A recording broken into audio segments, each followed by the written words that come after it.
अब आम आदमी पार्टी के प्रवक्ता संगीता शर्मा जी क्या कुछ कहना चाहती हैं इस पूरे मुद्दे पर? यशी जी देखिए, कोई राजनीतिक मुद्दा नहीं है, ये समाज से जुड़ा हुआ मुद्दा है। और देखिए, ये सिर्फ उत्तराखंड के लिए नहीं, पूरे देश को अंकिता हत्याकांड ने झकझोर के रख दिया था कि एक बेटी के साथ इस तरह निर्मम हत्या होती है। और देखिए, 1 वर्ष पूर्ण हो गया आज। बहुत दुख की बात है कि 1 साल बाद भी उनके माँ बाप को आज भी वो लड़ाई लड़नी पड़ रही है। पूरा उत्तराखंड उस लड़ाई को लड़ रहा है, न्याय की गुहार लगा रहा है। हम किसी और काम के लिए सीबीआई जांच का फैसला दे सकते हैं जब भाजपा सरकार कह रही है कि हम अंकिता हत्याकांड में बहन अंकिता के साथ खड़े हुए हैं। तो किस तरह से खड़े हुए हैं ये चीज?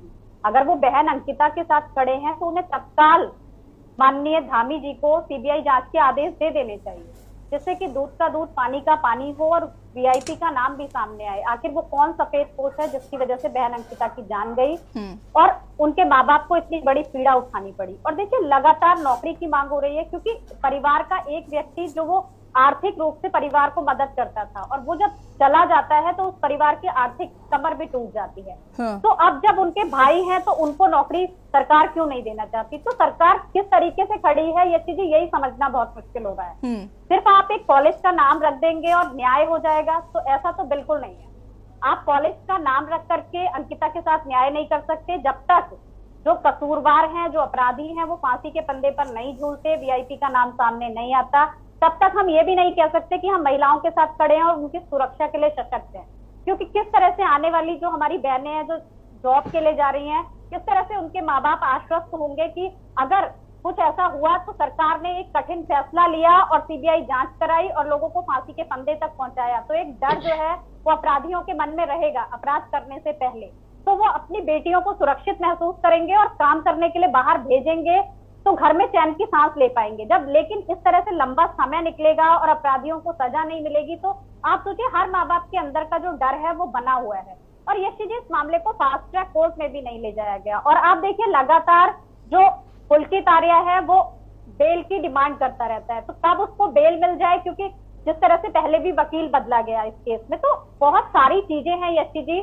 सरकार कथनी कुछ और है और करनी कुछ और है। वो दिखावे के लिए जरूर कह रही है कि हम अंकिता के साथ खड़े हैं, लेकिन उनका दूसरा चेहरा कुछ अलग है। अगर अंकिता के साथ खड़े हैं तो मैं तो आपके चैनल के माध्यम से बिल्कुल धामी जी को हाथ जोड़कर बिल्कुल रिक्वेस्ट करूंगी कि वो तत्काल जो है सीबीआई जांच की आदेश दें और इस मामले की सीबीआई जांच हो, ताकि दूध का दूध और पानी का पानी हो। ठीक है, परेशान है तो इलाज कराइए अपना, इलाज कराइए। परेशान इलाज तो तुम्हारा कराएंगे।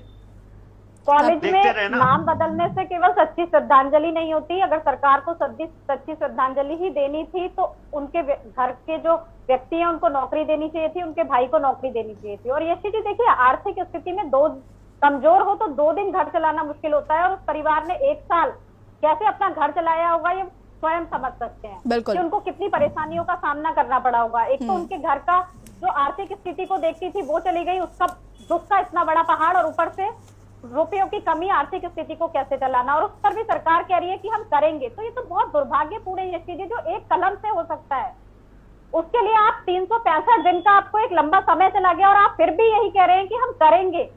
तो आप तो तारीख पे तारीख, आखिर ये तारीख कब आएगी कि जब आप उसको नौकरी देंगे? तो ये कितने गंभीर है, या जनता को भी अच्छी चीज समझ में आ रहा है? चाहे ये बैठ करके यहाँ कुछ भी बोल ले, लेकिन जनता जानती है। और देखिए यशी जी, मैंने पहले भी कहा कि ये राजनीतिक मुद्दा नहीं है, इसलिए विपक्ष जो है यही एक मुद्दा नहीं बचा उत्तराखंड में यशी जी जो इस पर राजनीतिक रोटियां सेकेगा। अजय भाई ने बहुत अच्छी बात कही, सब कुछ बहुत अच्छा कहा, लेकिन उन्होंने कहा कि विपक्ष राजनीतिक रोटियां सेक रहा है। यशी जी, एक घर की बेटी गई है, सेक रहा है क्या? नहीं सेक रहा है क्या? आप बताइए। अरे नहीं सेक रहा है क्या राजनीतिक रोटियां? उन्होंने बिल्कुल ठीक कहा। आएगा, ये एक समाज का मुद्दा है, क्योंकि हमारे घर की बहन की बात है तो हम करेंगे, चाहे ये किसी संजीत जी उन्होंने और भी बहुत कुछ कहा था, वो भी सुन लेते हैं आप थोड़ा। लड़ेगा विपक्ष, इसके लिए लड़ेगा। मैंने यही कहा कि अजय भाई ने बहुत अच्छी बातें कही, लेकिन बस मुझे एक ही बात से गुरेज था कि विपक्ष राजनीतिक रोटियां ये चीजें सेकने के लिए बहुत मुद्दे होंगे विपक्ष के पास, लेकिन ये राजनीति से ऊपर उठ करके मुद्दा है, ये समाज का मुद्दा है। और उत्तराखंड की एक बेटी के साथ ऐसा हुआ, मैं भी उत्तराखंड की बेटी हूँ, भगवान ना करे कल को मेरे घर की किसी बेटी के साथ होगा तो क्या बीतेगी परिवार पर। चलिए, तो इसलिए ये आगे ठीक है ना हो, संगीता इसलिए हम ये आवाज उठा रहे हैं और हम चाहते हैं कि इसका न्याय मिले चलिए। और वीआईपी का नाम जल्द से जल्द देखिए सामने आए। संगीता जी, यही सवाल है और इन सवालों के साथ ही इस डिबेट को मैं खत्म करती हूँ, क्योंकि कहीं ना कहीं ये सवाल अभी भी है और जब तक अंकिता भंडारी के एक परिजनों को किसी को भी नौकरी मिलती है या नहीं मिलती, वीआईपी का नाम उजागर होता है या नहीं होता, तब तक कहीं ना कहीं ये संजीव जी इस बात को याद रखिएगा कि कहीं ना कहीं ये मुद्दा आपके लिए नासूर साबित हो सकता है, आपकी पार्टी के लिए नासूर साबित हो सकता है, क्योंकि विपक्ष इस मुद्दे को बखूबी उठा रहा है और ये मुद्दा सिर्फ और सिर्फ एक राजनीतिक मुद्दा नहीं है। अगर हम सामाजिक दृष्टिकोण से भी देखें तो कहीं ना कहीं उस बेटी को इंसाफ मिलना चाहिए और इस इंसाफ के जरिए ही आप और महिलाओं को भी एक संदेश स्थापित कर सकते हैं। आप सभी का